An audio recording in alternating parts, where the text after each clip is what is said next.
toyambala kyambalo ky'amagye oline bw'aba akikuwadde kireke engatto bagambye gireke totudda wano kugamba nti fuli gundi mugende mu muyambe please obadde n'engatto zo z'oyambala bw'oba osazeewo ogenda zambala mu kamirike peke yake bali bonna abaprovokinga nabo bagenda kudda n'omuliro ate bwe banadda n'omuliro towogganira abantu b'omu public kakati gwe toyinza gamba muntu wamma mugende mukolenga bino bwe mukola yono tabikola agagwe genda okole bino nga bwe bikola gamba baganda abo bagende babikole ne bakojjaabo PDF Act yabaddemu ebirungi byotasobola kujjamu kakati wabaddewo pension y'aba officers tulina ga UPDF Act okuva ku clause 29 we wabadde obuzibu UPDF Act yabadde supplement number 7 bill bagita Uganda People's Defence Forces Amendment Bill 2025 yabadde mu bino wammanga proposed amendment njagala owulire kuba oli ayinza okuga nti yabaddemu kino kimu kyokka si kituufu mu amendment yonna mwabaddemu bino wammanga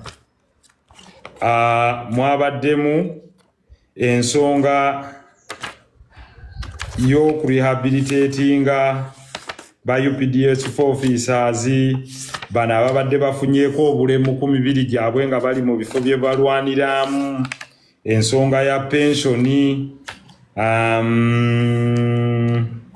kanzi kumenyere wano re-engagement paying of allowances officers and militants of the defense forces shall be paid a consolidated salary kakati toyinza genda n'ogamba nti ate ekyo kibi nti nakyo bakisazeemu kuba kiri kubasasula kwabwe kankuwe example disability compensation okusasula abasirikale abakoseddwa mu operation oba ababa bawerekeddwa owulira yabadde clause 18 ndowooza eyo ngeamendinga section 69A eya UPDF Act ngegamba bwete disability compensation where an officer or a militant suffers disability as a result of an injury, disease or illness attributed to or hastened or aggravated by his or her service,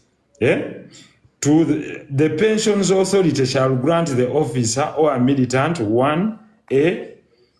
a monthly disability compensation commensurate to the degree of his injury as assessed by the medical board.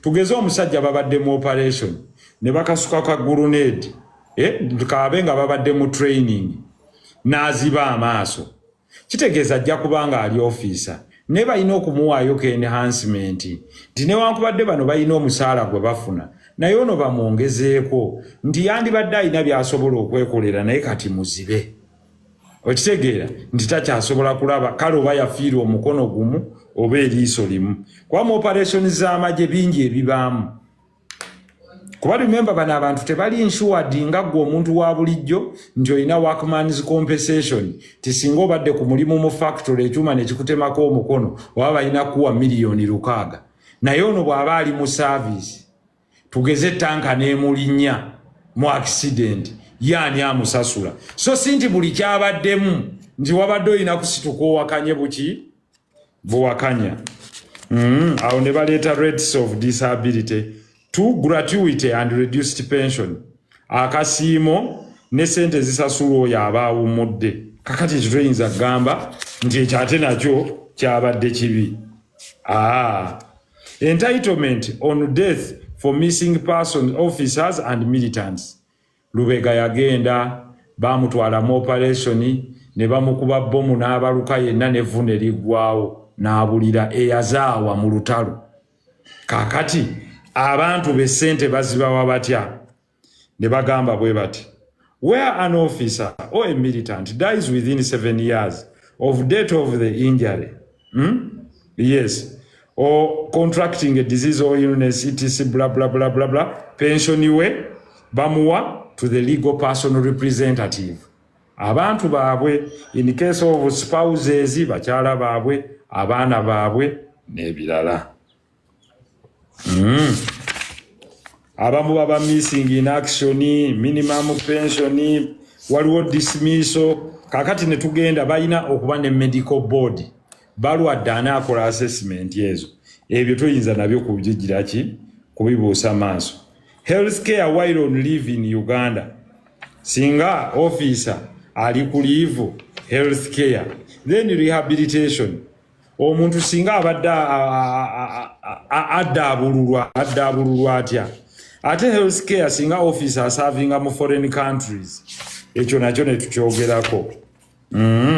Kakati ewali kanyumanywera weewane wabadde amendment ku court martial ng'otandikira ddala ku clause 29 ng'egamba bweti.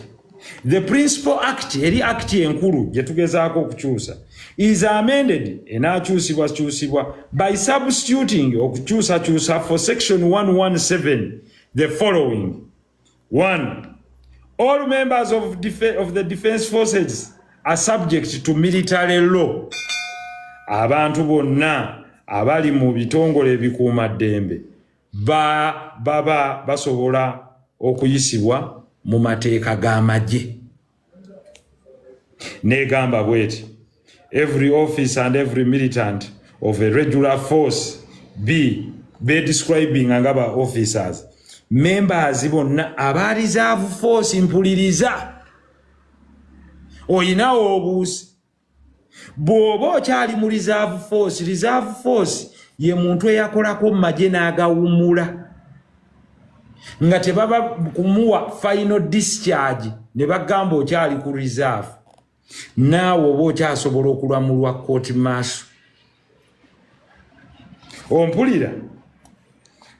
Ne bw'oba undergoing drill or training nga bino bye babayita kololo nojja n'ogamba nzikiriza okgenda okubeera training magye olwo oba oyingidde amagye court martial eba esobola okukolako wootakubira instructor luyaawo n'olowooza tebakutwala mu court martial ng'oganze ffe tubadde training kabamba.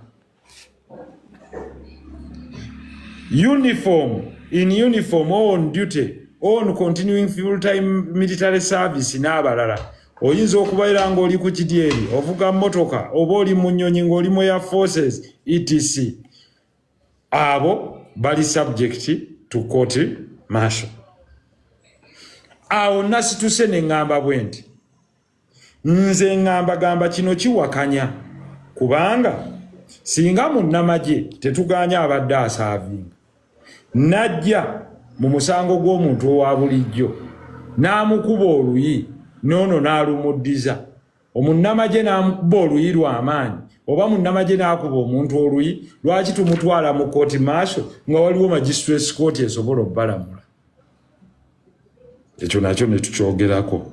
Nze nno nga mpakanya nga ngamba wano tewayinza kubaawo bwenkanya. Ekyokubiri wano we wabeeredde kalumanywera clause number 30 ng'egamba bweti. A person other than a member of the defense forces shall be subject to military law under exceptional circumstances. Kitegeeza n'omuntu atali wa magye ajja kubeera ng'agezesebwa under military law etteeka ly'abamagye wabaawo ensonga enkusika ez'enjawulo oba ez'enkizo ezitafaanana za bulijjo. Where a person voluntarily accompanies any unit or other element of the defense forces which is in active service of combat. Bagambye abasajja bagenze kulumba Congo gwe n'ogamba ngenze kubawerekerako mulimu muganda wange. Bwe batuuka eyo ne bakwata abantu ne babatta. Gwe naawe oba weewaddeyo okubawerekera voluntarily oba gwe obavuze kitegeeza etteeka ly'amagye liba lijja kukolako. While serving with the defense forces under an engagement by which he or she has agreed to be subject to military law.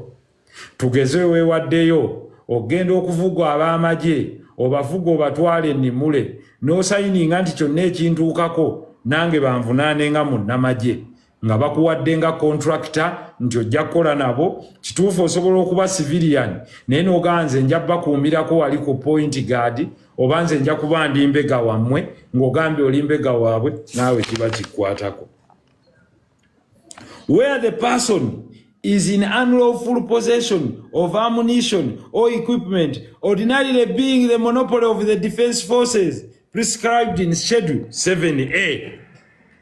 Awe twakayanidde nga tugamba nedda biki bye mugamba mu 7A mwe mwabadde uniform ompulira dredesh awo ku uniform konawo nnyawo mwe mwabadde uniform waluddeyo n'okujja mu video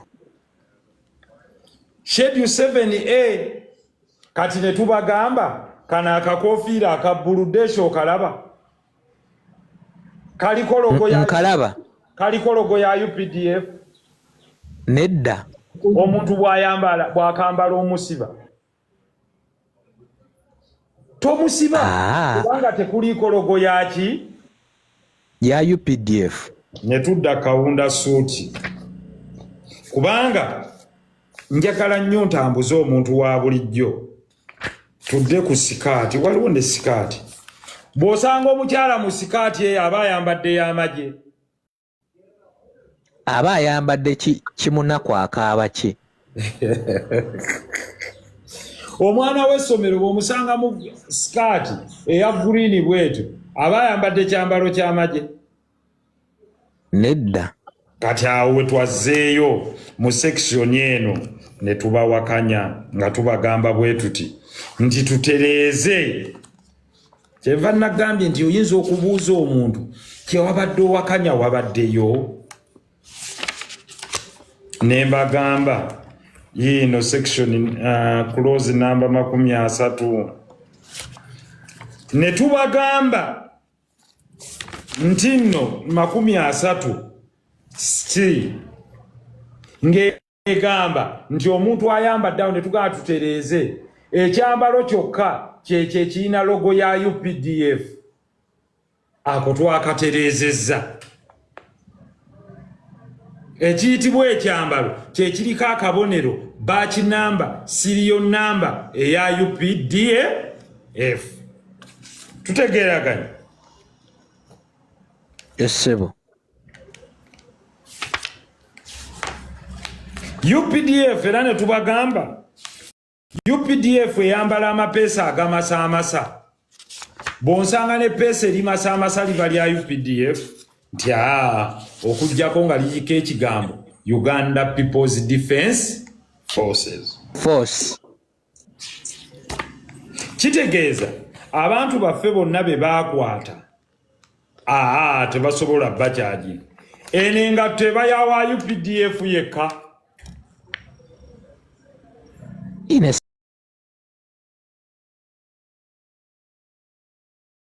jamba gambo okujjako ng'eyammwe erimu insignia shoe from the UPDF stores. Tebagenda tandika zikebera wansi kati tewali buzibu gwe jambale kasiteba nga tekola ki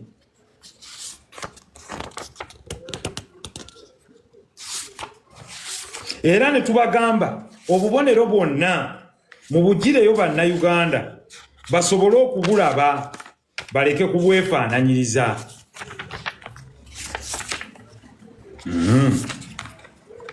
Infantry command n'ebirala kaakati awo tuvaawo tukomawo ku section eyo yennyini bagamba batya eyo tugiwangula where a person aids and abets a person subject to military law in commission or conspires with that person to commit the offense of murder okola omusango gw'obutemu aggravated robbery kaliso osobola okusomaawo emisango egyo murder addako aggravated robbery ogulaba kidnap with intent to murder treason etc.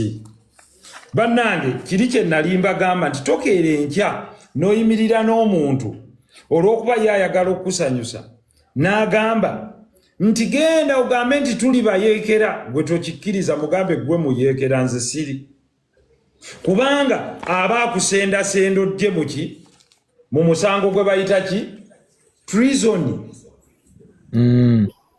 kakati gwe bwe bakwata ku treason gw'ovundirayo y'omulala ng'ali bweru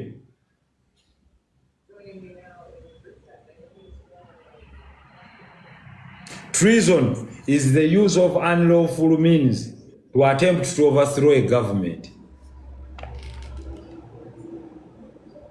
Kakati gwe bw'osanganga omuntu ku live ng'awoza fe tuli bayeekera ng'omuga oli muyeekera wekka nze siri nze nnoonya nkyukakyuka naye siri muki kubanga abasajja bano siri muyeeke aba intelligence baasuula abantu abamu mu bibiina ebivuganya balokuba bakozese ng'endobeso akati muba naye ku live ng'agamba Deshikalisa wamma gwe tolaba nti wano ffe tuli bayeekera omugambo oyeekera bw'omu nze siri naawe.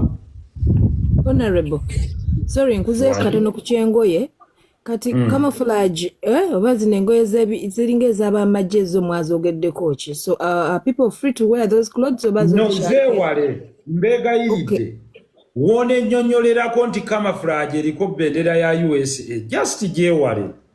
Okay, so kati zote era abantu bali twebuuza tugamba tezimwazitadde oba temunnaba camouflage yino mweri lwakuba wandigambye nti yandibaddeko kabonero ka UPDF naye mweziri ozirabyo obukoofiira bukiku naye okwewala ebyo byonna kiki ekikusanza nga ate naawe olugezigezi oluba lukususiza akanyampya jjula kyekikuwambaza eno gwe bw'oyambala eyo siyinza na kujja kuwolereza kubanga engoye nnyingi ze tusobola okwambala kati lwaki baziyingiza mu ggwanga then gwe weesirikire kanti gwe tolugula gwe leka oli zimudibirire eyazireese okitegedde emu mukasa gwe leka eyazireese zimudibirire ate skirt za green ame green so it's okay we can wear them that's okay skirt ya ame green naye yengato gyotulaze kati ng'efaananye ng'eyabagola abasajja anti twagambye okujjako ng'eriko insignia eya UPDF andabe okay kakati awo ne tugenda ku kyekooti constitution ya kooti y'amagye banaagiconstitutinga batya awo tuvuddewo fera ne tubawakanya tetugamba nti ekiconstitutinga ingredients za murder bintu bingi byanjawulo wano tewaliwo extraordinary circumstances ziri exception because murder is murder as committed by the following ingredients any person with malice aforethought who takes the life of another commits murder, the offense of murder. Period. To cut the long story short, omuntu yenna atunda bino kyekiri omukyala kyabadde abuuza Fifi nti ate ababitunda. Where the person without authority is found in possession of or sells or wears these uniforms ajja kuba amenya amateeka. Kakati buli omu amanyi nti alina bicamouflage nga go bitunda. Nkwegayiridde tuyambe nga tetteeka terinagenda wala totuwogganira bitwaleyo bisuulo oba byokye.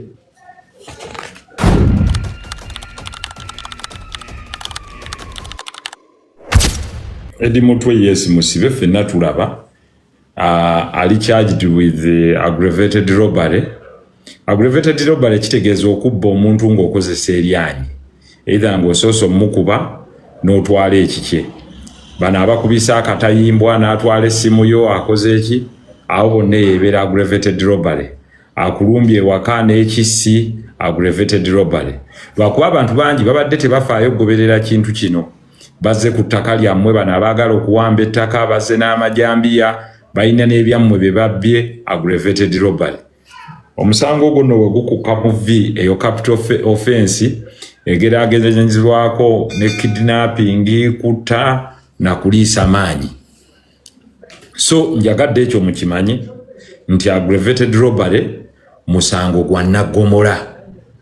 Era mbadde nsaba buli omu ali awo, abaana bano babadde bafudde ekintu ekyokukozesanga okusaaga. Nze nyina gwe natunulira nga ag'abaana muzimbe eggaali, nga buli omu akimanyi bulungi eggaali kyetegeeza mu kibuga.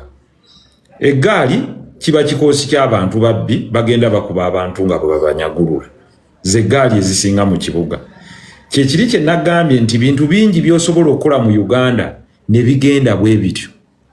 Olwaleero omusajja Gary Lineker ekyamuleetedde okukola resignation ye ku BBC kwe kukola tweet yokka ku social media handle ye n'ateekako emmese. Ng'emmese kabonero akavuma Abayisirayiri mu mirembe gye baabonaaboneramu nti babateekanga mu kyembaazi z'emmese ne babateekanga mu gas chambers ne babattanga emmese. Kakati buli bw'okiteekayo kidda ne kihontinga Abayisirayiri Abayudaaya. Mu World War II yafoosingibwa okuresigninga n'obusiimo bwe tajja kubutwala era tajja kavalinga ki BBC. Abantu bangi babadde bakozesa olulimi lwabwe ng'ebigambo ebiruyitirako biyinza okwonoona ensi ge mazima. Omwogezi omu yabuuza n'agamba nti kiki ekisinga okuba ekyobulabe ku muntu? Mikono gye ki? Oli n'agamba lwe lulimi lw'omuntu. Kubanga bw'oba osirise teri akunenya. Naye bw'oyogera n'oyogera ekitagattako ofuna responsibility gy'ogenda okukola. Kankibaviire ku ntono. Kansookere mu mateeka ndowooza Desho ojja kunzikiriza under the law. Kuba abantu abasinga babadde balubuuza under the law, under the law, under the law. Under the law, nina we nali ne mbagamba. Bapulida ba Eddie Mutwe balekerawo okuzanya katemba mu kooti. Bwabagala Eddie Mutwe out, straight go and apply for bail in high court. Don't waste time. Mazima ddala mwagala omuntu wammwe abeere ebweru. Nga ne circumstances mumazo ziraga nti mulwadde. Atozeeyo mu magistrates court. Gy'omanyi nti mukyali mu process ya mention. Abaana bano babi nnyo. Ebyana ebyo tebirina mazima.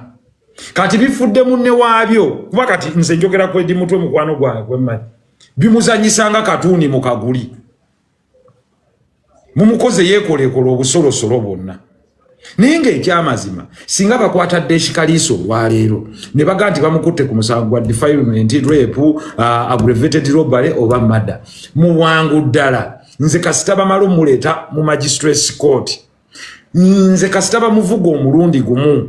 Nze nga ngenda applyingira bail mu high court. Kuba bali baba bagamba nti tukyanoonyereza. Kakati bano bonna be bayina eri bali mu kubazanyisanga kagaati.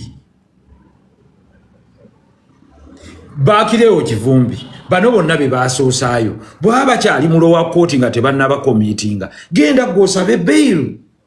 Kubanga ekikuweesa bail kwe kugamba nti bali bakyagamba bakyakalinga out investigations. Naye nze bino bye biri ku client wange. Wanu yakubwa n'atokyalingibwa mulwadde nnyo. Yeetaaga specialized medical attention. ABCD n'obirambika. Naye bano bali mu kuzannyira byabufuzi ku Eddie Mutwe. Kyekireetedde abantu okwebuuza.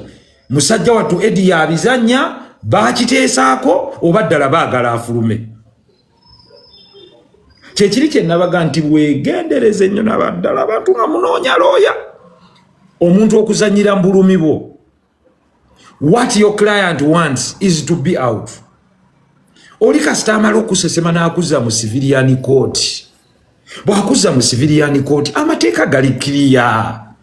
Lwaki otandika okwogera ebyekisiru nti free Eddie Mutwe? Already Eddie Mutwe ali mu civilian court. It's only a court that can free him. Kati bino byoga free Eddie Mutwe obigamba ani?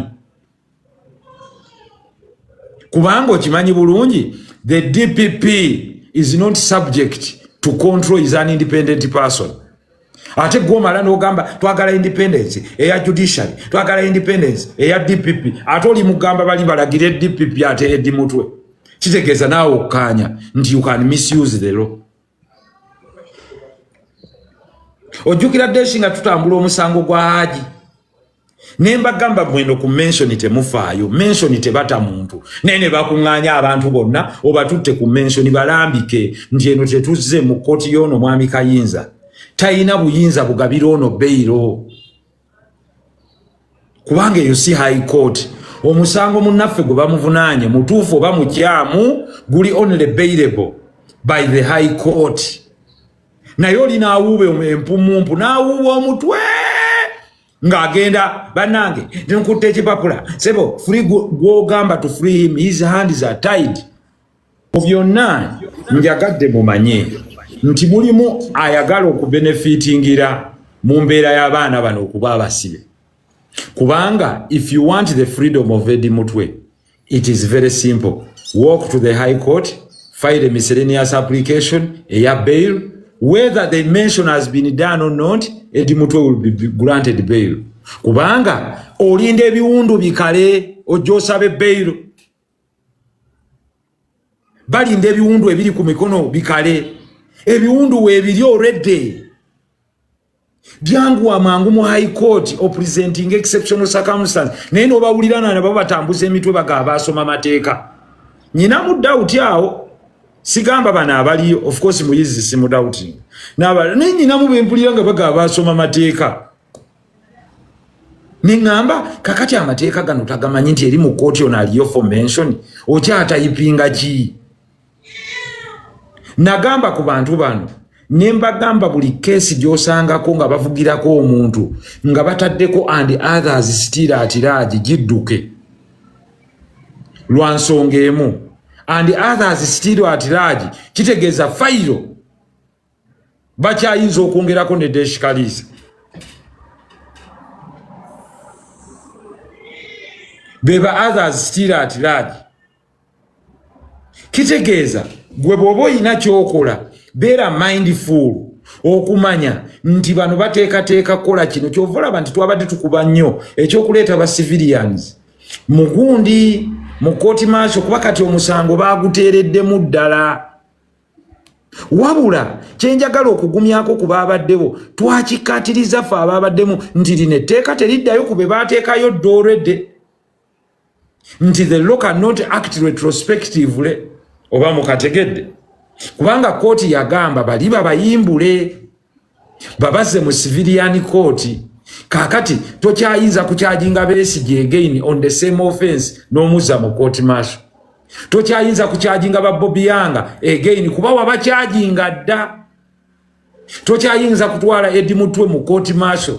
Kakati bayinaffe bayinza okuba baga era ffe munnange oyinza okulowooza nti kyetwakoze ffe okusigalayo ffe tugamba bwe tuti nti etteeka terijja kukola retrospectively. Emisango egibadde gyagenda nga gyagenda dda tebayinza kwata ne bagutransferinga ne baga kati bagende mu court martial. Kitegeeza mu bino byonna tuteeka okusigala nga twejjukanya importance y'okumanya amateeka, okumanya emisango, si kuwoggana buwogganyi kuwaawaala. Nti bakugambe kasita owulira ng'oli akutaddeko nti Deshi Kaliisa bankubye ne banzibako essimu, tandikirawo kaaba. Deshi owulira oba towuli? Kasita owulira nga balikodinze statement oli n'akubbirako oba anoonyereza n'agawaayi nga statement genda bawano eriko nti mwakubye omusajja ne mumubbako essimu. Teri musango mulala gwe bayinza kuprefaringa. It is aggravated robbery. Eyo si simple robbery. If you use the violence to take what does not belong to you, that is aggravated robbery. Number 2, abantu babeera ku internet wano n'atandika okugamba oyo tujja kumukwata tulabe kye tumukola. Omusajja abulamu bwati nga wamwogerako nti tujja kumukwata ajja tulaba, ne bakuleeta bulungi nnyo ne bakuteekako gundi kidnap with intent to murder nga sigwe wamuyina. Naye nga baga Deshi yabuze naye kirowoozebwa era Deshi najja n'agaabo bennyini be bantutte nga ne statement wajogera. Twegendereze statement zetwogera. Oyinza okujja wano ku internet oba ku mukolo abantu ne bakubira ennyo enduulu. Abakulembeze abamu bagenda ne bakyamuko olinaga nze ndi muyeekera. Meaning you're making a confession against yourself. What tantamounts to treason? Kasita ogamba nti ogenda kukozesa unlawful means okujjako gavumenti eriko. Waliwo abajulizi abaaliwo nga baganze twakuwulira. kakati gwe kasita oyimirira n'oyimiriza banno n'obagamba ssebo ne banyabo njagala mbabuulire ffenna abali wano tuli bayeekera oli asituka n'aganze siri era twagala tubategeeze nti ffe tuli oli n'agamba ekigambo ekiri bwe kityo nti ffe tuli bayeekera kitegeeza aba amaze obbazingira mu musango gumu kakati bw'amala ekyo ate n'amala n'agamba nti okumanya ffe abali wano tubaga nti tuli bayeekera era nze saabayeekera kakati bwe bakwala eninga mu kkooti ng'oli agaafiri gundi gwe kennyini gwe wayogedde ne gavumenti loolo yayo kutwala bayeekera kubakuumira mabega wa mitayimbwa kubanga okuyeekera gavumenti kitegeeza okukozesa ebintu ebitali mu mateeka okugijja mu buyinza gwe kyogere ku gavumenti ya Amerika ogambe nga mundaba wano nti ndi muyeekera. So at the end of the day abantu baffe bakimanya nti buli bwoba nga politically toperforminze try as much as possible okuzanya sympathy card. Ne sympathy card okugifuna you must be provocative to the state. Nti bw'ota provoking a state kwata abawagizi bo abantu banaamanya batya kubanga abantu babalowoozesa nti gwe batakutte talwanyisa kukyusa buyinza ekyobulimba bo bennyini ne batandikira awo Besigye ye yeekwata ali mu kabadi ali mu gundi kakati ye yagwako ddi okumubanja nabagamba nti ovanga ku gavumenti gy'obanja Besigye n'ogiwa essaawa 48 nekulaga nti nkyamulina ne bagga kati kolawo kyokola giving ultimatums. So njagadde nambulira abantu amateeka agabaddeyo ge twabadde twogerako eggulu gabadde ameka bannaffe abamu mu opposition bafulumye nga tuli ku tteeka erya political parties and organizations ebibiina by'obufuzi okuweebwa ssente. Bannaffe mu NRM omu ku bo yaleese etteeka ng'agamba ebibiina by'obufuzi bibadde birya ssente nga tebireeta mbalirira ekyokubiri nga tebeetaba mu nkiiko. Awo wennyini abanuupu bafulumye n'ab'ebibiina ebimu ebirala era etteeka ne liyisibwa tekyali kumeketa ssente nga teweetaba mu mazina ga mukulu. Desi nkikuddiremu tekyali kufuna ssente za bibiina nga tugenda kutuula mu nkiiko. Bw'oba totuula mu nkiiko ne ssente zireke muganda wange nakulabidde awo. Bulijjo nagamba abantu nti zino ssente za gavumenti omanyi tezibadde za gavumenti ziri mu ssemateeka kati etteeka bongedde odditereeza. Kati katulabe are you for money are you for not sitting. Wenjogerera baweereza dda kanso katana abanuupu mu National Consultative Forum President Museveni ebibiina byonna gye biteeseza n'aweerezaayo Kiwanda. Owulira? N'agamba kati ekyo tekikoma ku ekyo ne mu iPod muyina okujja ne mutuula ayagala okulya ssente zino ajje tuzinire wamu mu ttaala.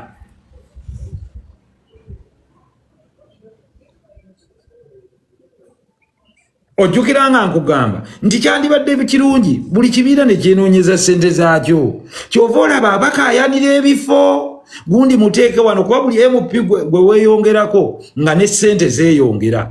Nze nabagamba nti kino kifuuse bizinensi. It becomes a business bw'oba osasulira buli mubaka ayingira. Omukyala Martha Karua lawyer w'e Kenya munnabyabufuzi mukuukutirivu ate era human rights activist yagenze Tanzania mbwawolereze leader wa opposition oweyo gwe basibye bamudetaininze ne bamudeportingirawo. Martha Karua ali mu kooti ennakawa wenjogerera ali ku musango gwa Besigye naye nga Tanzania ekyusa abakulembeze naye yakulaze nti space ya nonsense oyo ffe tetumuyina. Ompulira njagala olabe nti waliwo omukulu abadde wano nti bw'ojoogenye ensanafu tozitulamu butuuzi nti mu Uganda mulimu latent ya democracy. Nze mu Uganda muno nalinda byemu ng'omuntu akwata ku saati y'omupoliisi n'agisika. Tokirabangako bannabyabufuzi n'omuntu wa bulijjo nabirabyeko.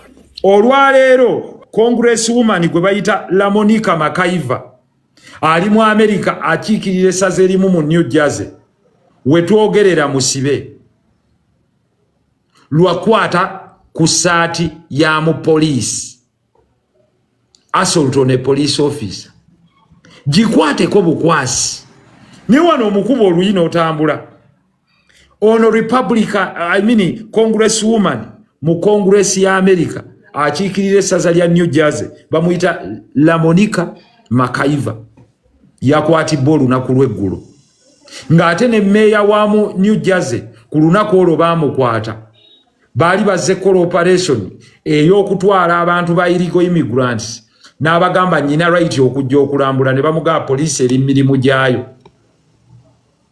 neno gye bayita ICE eri mirimu gyayo naye ekyanga n'ayagala n'akwata bukwasi ku mu poliisi bagenda mukyajinga with assault on a police officer. Actually counts ndowooza ziri 3 kyovola banyina gwe nasanga wano n'agamba nti yali abuuza eyali akubye omupoliisi yamuyimiriza n'amugamba nti under what law omupoliisi n'amusekula oluyi n'agamba afanda under what law yali ava bweru n'amwongera olulala olwokusatu yaga afande tukoze tutya munnange afande n'amugamba under the law of common sense omupoliisi bwakuyimiriza fuluma ku kyagambye okole ekyo kati awo otandise okwogera. Let no one fool you. Tuyinza okuba tuyina ensobi zaffe. Mu Uganda mulimu extensive freedom gy'otalabangako. Omanyi nti mukuba shode eshikaliisa ne ziwogganira abantu ne watabaayo yadde ajja kusuwinga muyimbi. Naye abantu tebeebase tulo ewalala wali kumpi n'eddwaliro ewalala wali kumpi naki naye ne mukuba sho n'eggwa saamu abantu ne bagenda. So there is untold freedom mu Uganda, but also waliwo contest for power. Bino byonna bye mulaba amendments ezizze is about contest for power. Kakati with the contest for power bana abatukulembera bo baategeera nti obuyinza bubeera mu military. Ate okufuga military kitegeeza oyina ogiteeminga. Eno yonna warning si aba civilian zikola to damage. Eno yonna warning egenda eri mu jasi nti gwe kigezeeko. Bano tebali ku bano Edi Mutwe okumukwata ne bamussa mu civilian court kitegeeza bayinga abamutadde already. Bagabugambi gwe genda okole bail application mu high court ogende n'omuntu. Golooza babadde tebasobola bakyajinga with assault kubanga kamera ziraga bonga bakuba abaaliwo kwogwo omukolo. Kyangu nnyo okukyajinga with assault ne babasalira emyaka 12. Okitegeera kyegamba era nawo baba bakugjeeko ate era batulina bwogenda kiwakanya naye kitegeeza onaakola kino tayagala actually basiba ayagala balumya oba ontegedde kyegamba. However buli ingredient ya assault ku musango ogwo kweri kuba ne bw'osindika busindisi muntu bw'oti that's assault. Buli ingredient ya assault ku musango ogwo yaliko. 1, you're not a gazetted security officer. You're not part of the security apparatus of a country. Do you have any right okwata ku muntu? Togina. Therefore, a mere touch on anyone. Nenze nalabako omuntu ng'akuba owa poliisi oba baali bamukwatidde ku kibiina kyabwe oluyi. Pa! That one will be convicted for assault. It can just be a matter of time. Era ono ne bwagenda n'akuwabi atoba ne bwaba ali mu kibiina kyo. Najja ku kitembe ky'ekibiina n'omukuba. Akuvunaana assault ne bakonvictinga. Kakati ono eyakoze kino tanoonya kubasiba. Kuba singa yabadde anoonya kubasiba buli ingredient ya assault weeri. Kujja buzina agamba abantu bonna abaaliko ku security detail bonna ne babasena ne babateeka ku fayiro emu abantu 40 ne baba arraigning ew'omulamuzi assault n'agamba prosecution na presenting a case witness na identifying abantu abo bonna prosecution ne closing a case yayo defense ne defending n'agamba now here is my ruling. Nti mazo kubasiba nalabye nga mukoze omusango mbasibye emyaka 12 mwera.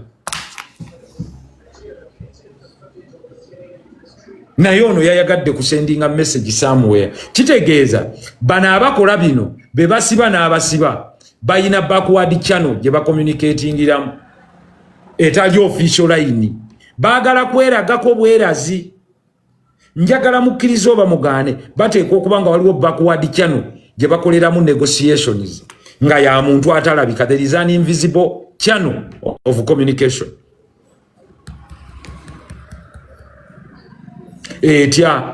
Because if a government is dictatorial, no ganti ene dictatorial, ejja gamba ekibiina tukijjeewo bugende mu kooti oba mwagala oba temwagala, because it can have all those powers. Why does a dictatorial government eyina ne powers ezidirigesalinga ekibiina ate ekirekawo n'ekiwa ne ssente? Nkugambye, there are some extreme tendencies, but Uganda is not a dictatorship. Affirmative action, mulonda abakulembeze b'abalema, ne mulonda abakulembeze b'abakyala, ne mulonda abakulembeze b'abakozi. Mukindage kiriwa mu nsi mmeka? So tuyinza okuba tulina obuzibu tiye naye we have more women participating in politics. It was not like this before 1986. That one is a given. That is a huge credit. Nti kino kifo ky'abakyala era as a result of ekifo ky'abakyala National Unity Platform n'ebibiina ebirala nga FDC ne DP ziina abalondebwa ku bifo by'abakyala abali mu palamenti ng'owe Wakiso, ng'owe Mukono, ng'owe Masaka, ng'owe Bukomansimbi, ng'owe Kiboga n'ebirala, ng'owe Mityana. So you cannot say nti tewaliwo room for democracy. Nze kyendaba obuzibu we buli is breaking down the path to dialogue. Dialogue okwogerezeganya. Buli bo breaking down the path to dialogue kitegeeza you are an enemy to democracy. Nze ne bwokeera wano n'okyaza President Museveni nga ndi kuno nange nga kye kitugaana okuteesa.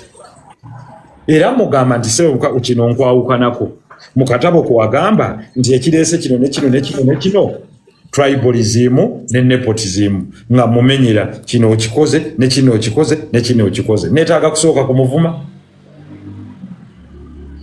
Kaakati ebyo byonna bwe bifa momentum ebadde efudde mu diaspora ng'abantu batandise obivaako ne waba afubutulayo propaganda nti mugende mukyamuse emikutu nti gavumenti eyagala kusolooza aba diaspora yaleese etteeka okusolooza aba diaspora miliyoni 1.5. Abaana bonna bagenza okutayipingamu bwe bati nga tekiriiyo. Okitegedde deshi nti struggle bagitambuliza nnyo ku bulimba kati tebakyayina kyakulimba. Kubanga ebyo obyogera ku bantu atabaddeyo nabadde mu parliament nga tuyisa amateeka ku by'emisolo ne tuwakanya mu income tax amendment bill etteeka ennyingo y'okusonyiwa bujaagaali omusolo twalimu. Kwolwo mwami Ssenyonyi twali naye, mwami Odu, Honorable Sewungu, naye ababaka b'opposition baali tebaweramu yadde 10 ku nsonga y'omusolo nga mwetuli. N'ababaka ba gavumenti bennyini baali tebawera nga tuli ku nsonga z'emisolo. Naye mu birungi ebyayita mu income tax amendment bill buli agenda okuggulawo company okuva July 2025 nga lumu tegenda kugibwako income tax kasita capital waayo abatasukka miliyoni 5. Kakati ekyo ffenaffe twakikuyisiza twakiteesa. Abuuza bakola ki mu parliament gwagenda okukola kino kitegeeza omusolo teguto kyaguyina. Obadde osuubula nga URA kubanja tonnawaayo musolo ebadde yakuteekako penalties zonna twazikusonyiye. Eriyo omuntu gwe mbadde mmanyi ng'okuva 2018 bamubanja penalties za miliyoni 7. Kakati nzo yali nsasula ki? Olwaleero penalties zonna zimuggiddwako adde asasule miliyoni ze zimubanjibwa 72. Nze zino agenda kuba mpaaki kwe kusendinga omubaka ali knowledgeable in a particular field. kubanga omuntu wange omusuubuzi ali mu kibuga manyi basuubuzi bangi nga baba banja omusolo ne batuuka n'omubanja n'aganzi siina kyabbawa ne batandika omukubako penalties kubanga buli wegulwawo bakupenalizinga obanga eyali ebbanja kakati yo interest yonna yabadde waived sasula principal nti Kalisa yakuula miliyoni 3 abadde yateekako interest ng'olina kusasula miliyoni 320 kakati ddayo sasule ziri 3 zokka. Kyekiri kye ŋŋambira bannange nti bw'oba ogamba you want to protest and go then tojjira ddala bwe bamala okulayiza mu parliament genda ozanye ludo tojja mu kuteesa after all era abasinga obungi kubo balinga aba protesting ambuuza batya bajja buzi ne batuula ne bawuliriza ne bamala ne bagenda mu kantini ne balya emmere ne bagenda eka atatudde asinga.